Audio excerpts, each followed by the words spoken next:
혹시 당시에는 이해되지 않았던 일들이 시간이 지나며 하나씩 퍼즐이 맞춰지는 경험을 하신 적 있는지 모르겠습니다.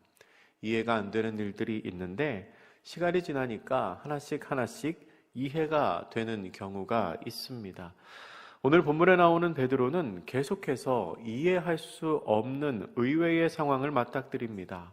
그리고 그 상황들이 하나님의 은혜 가운데 하나씩 하나씩 맞춰지는 경험을 합니다.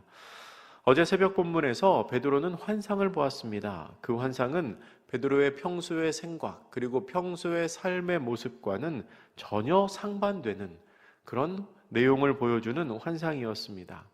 먹을 수 없는 짐승을 보여주시며 먹으라고 하십니다.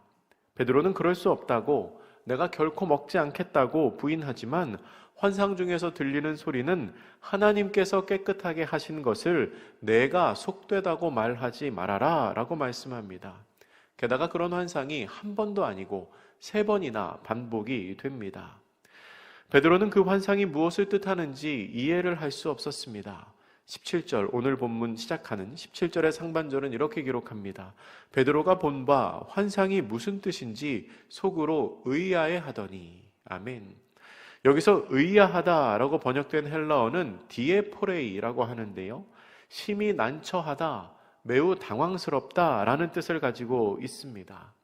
그러니까 환상을 본 베드로의 반응은 그 환상이 궁금하거나 이게 무슨 뜻인지 호기심이 생기는 게 아니라 굉장히 당황스럽고 굉장히 난처한 감정을 느꼈습니다. 어쩌면 실제로 그런 일이 생기면 어떻게 하나, 내가 실제로, 이건 환상이었는데 실제로 이런 일이 생기면 내가 어떻게 행동을 해야 하나 하는 그런 난처한 마음이 들었을지도 모르겠습니다. 그런데 그때 고넬료가 보낸 사람들이 도착합니다. 17절의 하반절부터 18절까지 말씀이 이렇게 기록합니다. 마침 고넬료가 보낸 사람들이 시몬의 집을 찾아 문 밖에 서서 불러 묻되 베드로라 하는 시몬이 여기 유숙하느냐 하거늘. 아멘. 베드로가 당황하면서 난처해하고 있었던 그 시간에 마침 고넬료가 보낸 사람들이 베드로를 찾아옵니다. 그들이 때맞춰서 도착한 것은 결코 우연이 아니었습니다. 빠르지도 않고 느리지도 않게 딱 맞추어 일하시는 하나님의 역사였습니다. 하나님께서 이 모든 과정을 주관하고 계시다는 것을 보여주는 분명한 증거입니다. 그들이 베드로를 찾는 그 시간에 성령님께서 베드로에게 이렇게 말씀하십니다. 우리 본문의 19절과 20절 말씀 같이 읽어보겠습니다. 시작. 베드로가 그 환상에 대하여 생각할 때에 성령께서 그에게 말씀하시되 두 사람이 너를 찾으니 일어나 내려가 의심하지 말고 함께 가라. 내가 그들을 보내었느니라 하시니. 아멘. 정확한 타이밍을 맞추신 하나님께서는 베드로가 그 사람들을 만났을 때에 실수가 없도록 베드로에게 의심하지 말고 함께 가라고 미리 말씀을 하십니다. 내가 그 사람들을 보낸 것이니 너는 아무 걱정하지 않아도 된다는 겁니다. 이 모든 과정을 주관하고 계신 분이 하나님이심을 하나님께서는 베드로에게 다시 한번 보여주고 계신 것입니다. 베드로가 내려가서 사람들에게 물어봅니다. 무슨 일로 왔느냐고 묻습니다. 그랬더니 그 사람들은 자신들이 이곳에 온 까닭을 이야기합니다. 22절 말씀 같이 읽겠습니다. 시작. 그들이 대답하되 백부장 고넬료는 의인이요 하나님을 경외하는 사람이라 유대 온 족속이 칭찬하더니 그가 거룩한 천사의 지시를 받아 당신을 그 집으로 청하여 말을 들으려 하느니라 한대. 아멘. 그들이 뭐라고 말합니까? 고넬료는 의인입니다. 하나님을 경외하는 사람입니다. 그가 천사의 지시를 받아서 당신을 그의 집으로 초대하기를 원합니다. 그 일을 위하여 우리가 왔습니다. 라고 대답합니다. 베드로는 이미 성령님으로부터 그들이 올 거라는 이야기를 들었습니다.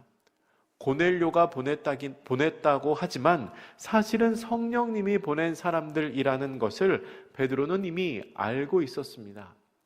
그 사실을 알고 있던 베드로는 그들에게 호의를 베풉니다. 23절 말씀을 보면 집으로 들어오게 해서 하룻밤을 재우고 그리고 그 다음날 같이 길을 떠났다고 기록합니다.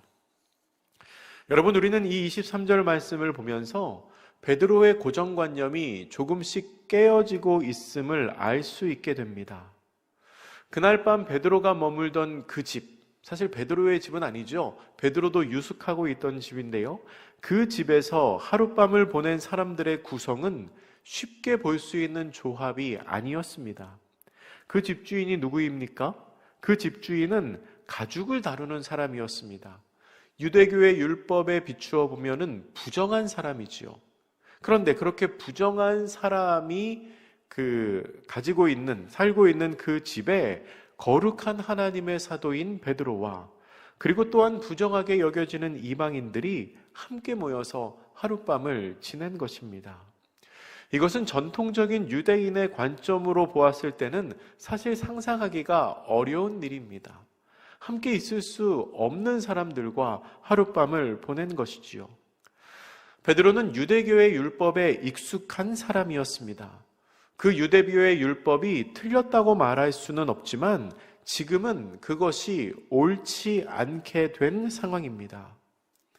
여러분, 우리는 우리에게 익숙한 것들이 옳은 것이라고 착각할 때가 있습니다. 익숙한 것일 뿐인데 그것이 옳은 것, 그것이 맞는 것이라고 생각할 때가 있지요. 특별히 신앙생활을 하면서 그런 일을 겪게 되는 경우가 많은데요. 한 교회에 오래 있다가 사정이 있어서 다른 교회로 옮기시는 분들은 낯설게 느껴지는 모든 것들이 마치 다 틀린 것처럼 보여서 당황스러울 때가 있습니다. 그렇게 낯설게 보이는 것은 사실 나에게 익숙하지 않을 뿐이지 틀린 게 아닙니다. 그런데 나에게 익숙하지 않은 상황을 보면서 그것을 옳지 않다고 느끼게 되는 그런 경우가 있다는 겁니다. 실제로 예전에 그런 일이 있었습니다. 교회를 옮겨서 갔는데 그 교회 강단에, 우리 교회 강단에는 아무것도 없죠. 꽃장식도 절기가 아니면 하지 않는데 그 교회 강단에 태극기가 없다고 이 교회는 이상한 교회라고 생각해서 교회를 옮기신 분이 있습니다. 강단 위에 태극기랑 교단기랑 교회기를 올려놓는 교회들이 있거든요. 그리고 어떤 분은 8.15 주일에 광복절이 끼어있는 주일에 예배 시간에 애국가를 안 부른다고, 이 교회는 나라 사랑하는 마음이 없다고 교회를 옮기신 분이 있었습니다. 또 어떤 분은 예배를 시작하는데 오르간 반주가 없다고, 전통적인 교회에서는 오르간 반주로 예배를 시작하는데 오르간 반주를 안 한다고 이 교회 이상한 교회라고 또 떠나시는 분들도 있고, 어떤 경우에는 주일에 목사님이 설교하는데 가운을 안 입으신다고 이 교회 이상한 교회라고 정착을 하지 못하는 경우도 봤습니다. 그런데 여러분, 그런 거는 다른 것이지 틀린 게 아닙니다. 여러분, 우리는 신앙생활 할 때 나에게 익숙한 것을 옳은 것이라고 착각을 해서는 안 됩니다. 특별히 선교를 함에 있어서는 가장 먼저 버려야 하는 생각이 바로 나한테 익숙한 대로 사역하는 것입니다. 그렇게 하면 참 힘들어집니다. 서로가 힘들어집니다. 어쩌면 선교의 과정은 익숙함을 깨어버리는 과정이라고 말할 수 있습니다. 복음의 본질, 그것 말고는 다 그 복음을 잘 전하기 위해서 바꿀 수 있는 것이 선교의 과정이기 때문입니다.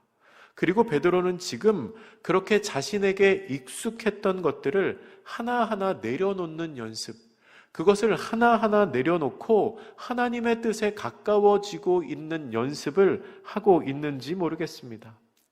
이튿날 베드로는 가이사랴에 들어갑니다. 베드로가 올 것을 기대하며 고넬료는 사람들을 모아놓고 기다리고 있었습니다. 본문의 24절 말씀입니다. 같이 읽겠습니다. 시작. 이튿날 가이사랴에 들어가니 고넬료가 그의 친척과 가까운 친구들을 모아 기다리더니, 아멘. 얼마나 기대하고 사모하는 마음으로 베드로를 기다렸을까요? 여러분, 베드로가 누구입니까? 예수님의 수제자입니다. 설교를 한번 할 때마다 3,000명, 5,000명이 회개하는 능력의 사도입니다. 걷지 못하는 사람을 일으켜서 걷게 만들었던 사도입니다. 그들이 베드로를 어떻게 생각했는지가 25절 말씀에 드러나는데요. 25절은 이렇게 기록합니다. 마침 베드로가 들어올 때에 고넬료가 맞아 발 앞에 엎드려 절하니. 고넬료는 베드로를 엎드려 절하면서 맞이합니다. 왜 안 그러겠습니까? 베드로가 왔는데요. 조금 뒤에도 이야기하겠지만 이 고넬료에게는 베드로가 하나님이나 예수님과 동급으로 보였을 것입니다. 그런데 베드로는 그들을 일으킵니다. 그러면서 자신이 이 자리에 온 심정을 솔직하게 이야기를 합니다. 본문 28절과 29절 말씀 우리 같이 읽어보겠습니다. 시작.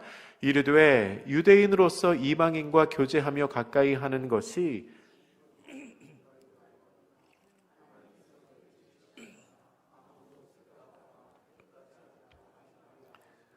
부름을 사양하지 아니하고 왔노라. 묻노니 무슨 일로 나를 불렀느냐. 아멘.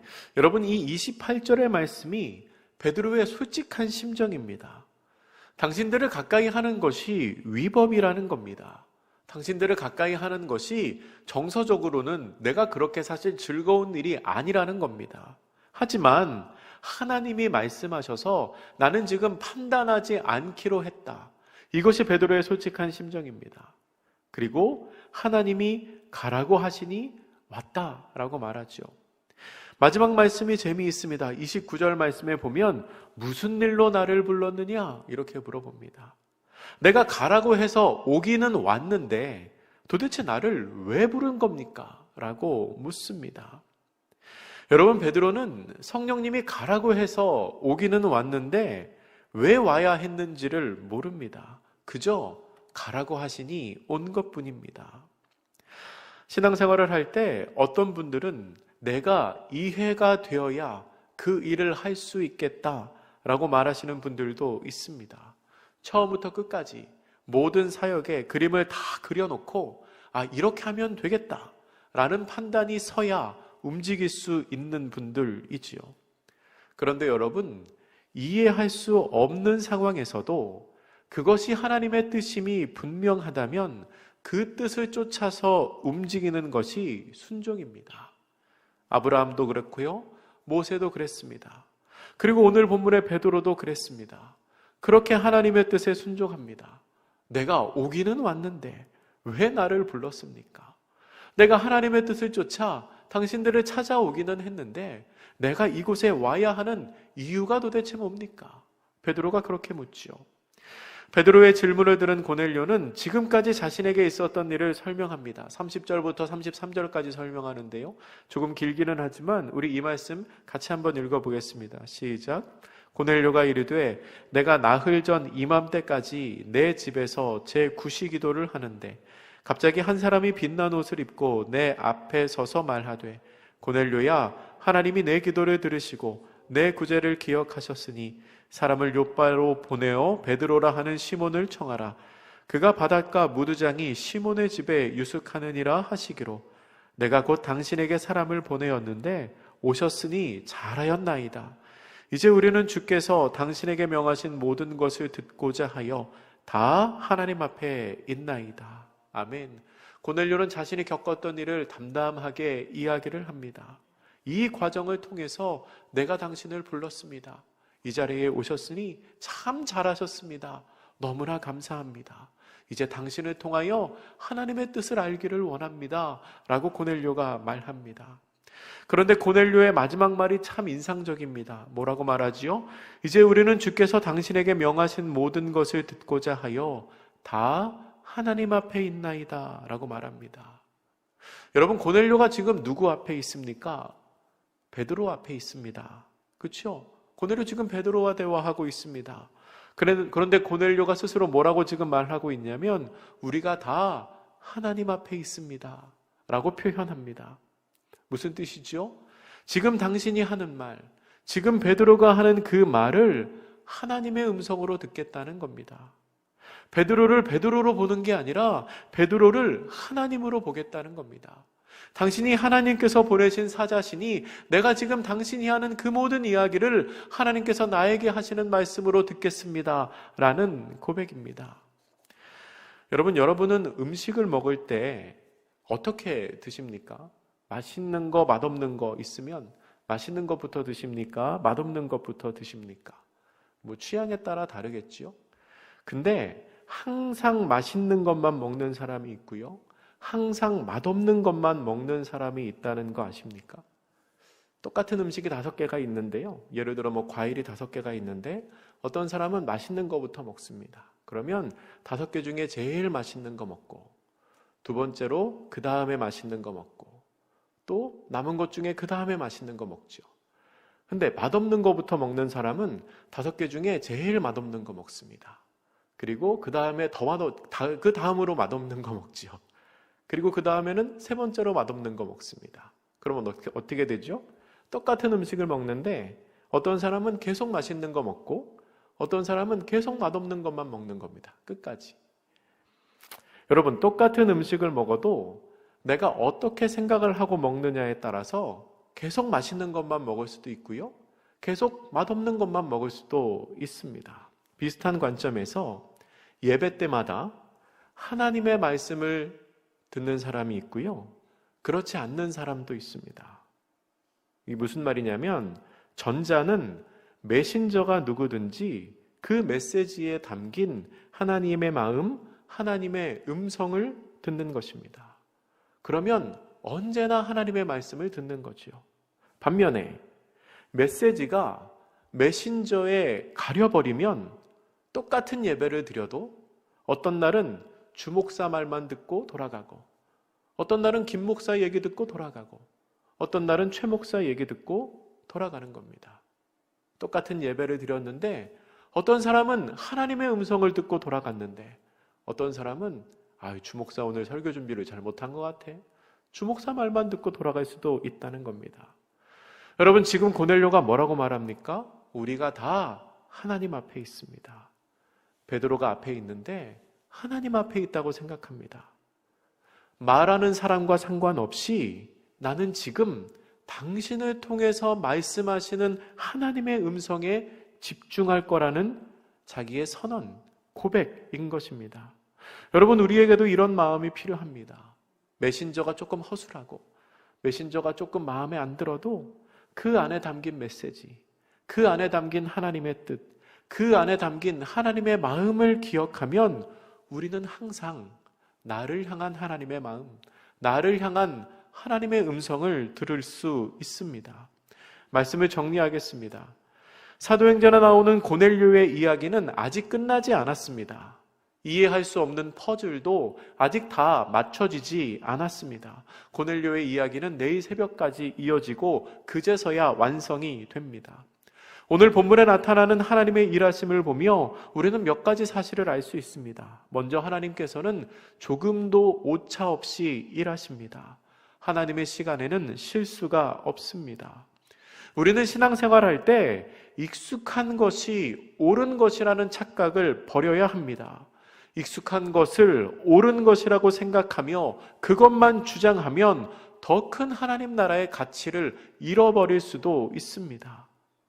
그리고 이해할 수 없을 때에도 움직이는 것이 참된 순종입니다. 마지막으로 메신저가 아니라 메시지에 주목하며 주님, 제가 지금 하나님 앞에 있습니다 라는 마음으로 예배할 때 우리는 나를 향하신 하나님의 음성을 들을 수 있습니다. 그런 마음으로 예배하고 그런 마음으로 신앙생활 하시는 복된 성도님들 되시기를 주님의 이름으로 축복합니다. 기도하겠습니다. 사랑의 하나님, 고넬료를 찾아간 베드로의 이야기를 우리가 봅니다. 하나님께서 조금도 오차 없는 시간으로 저들을 인도하시고 알 수가 없을 때에도 주의 음성에 순종하며 또한 베드로를 보며 내가 하나님을 봅니다, 하나님의 음성을 듣습니다 고백하는 고넬료의 모습을 보았습니다. 우리도 그렇게 고백할 수 있는 사람들 되면 좋겠습니다. 우리도 그렇게 예배하는 사람들 되면 좋겠습니다. 우리도 그렇게 순종하는 사람들 되면 좋겠습니다. 우리의 삶을 지키시고 우리와 동행하셔서 우리도 하나님 앞에 그렇게 설 수 있는 사람들 되게 하여 주시옵소서. 감사드리며 예수님의 이름으로 기도드립니다. 아멘.